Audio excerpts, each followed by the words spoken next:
दोस्तों नमस्ते। देखिए प्रोबेबिलिटी का चैप्टर भी हम लोगों का चल रहा है और एक सवाल है, एक सिक्का उछाला जाता है, टेल आने की क्या प्रोबेबिलिटी है। तो आप जानते हो यदि आप एक सिक्के कॉइन को उछालते हो तो हेड आ सकता है, नहीं तो टेल आ सकता है। दो ही चीजें हैं, या तो हेड या तो टेल। तो इसका फेवरेबल क्या है? टेल है।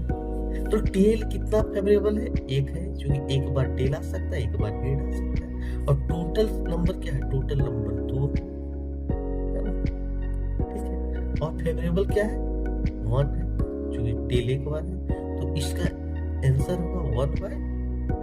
तो टोटल नंबर नीचे लिखेंगे, फेवरेबल ऊपर लिखेंगे और आपका वन बाय टू आंसर है। कैसा लगा वीडियो जरूर बताएं, लाइक करें, शेयर करें, सब्सक्राइब करना बिल्कुल भी